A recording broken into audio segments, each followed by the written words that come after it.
ഏതു രാജ്യത്തെ തകർക്കാൻ നെപ്പോളിയൻ നടത്തിയ സാമ്പത്തിക ഉപരോധമായിരുന്നു കോണ്ടിനെൻ്റൽ വ്യവസ്ഥ? A. England, B. America, C. Russia, D. China. ഉത്തരം എ. ഇംഗ്ലണ്ട്. ഇവയിൽ ഏതു സംഭവത്തെ ആസ്പദമാക്കിയാണ് ചിരസ്മരണ എന്ന നോവൽ രചിച്ചിട്ടുള്ളത്? എ. കയ്യൂർ സമരം, ബി. പാലിയം സത്യാഗ്രഹം, സി. കരിവെള്ളൂർ സമരം, ഡി. പുന്നപ്ര വയലാർ സമരം. ഉത്തരം എ. കയ്യൂർ സമരം.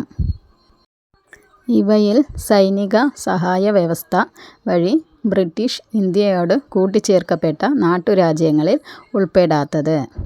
A. Hyderabad, B. Nagpur, C. Thanjavur, D. Awadh. ഉത്തരം ബി. നാഗ്പൂർ. ക്വിറ്റ് ഇന്ത്യ പ്രസ്ഥാനം ആരംഭിച്ചത് ഇക്കൂട്ടത്തിൽ ഏതിനെതിരെയാണ്? A. Simon Commission, B. Cabinet Mission പദ്ധതി, C. Cripps Mission, D. Wavell പദ്ധതി. ഉത്തരം സി. Cripps mission.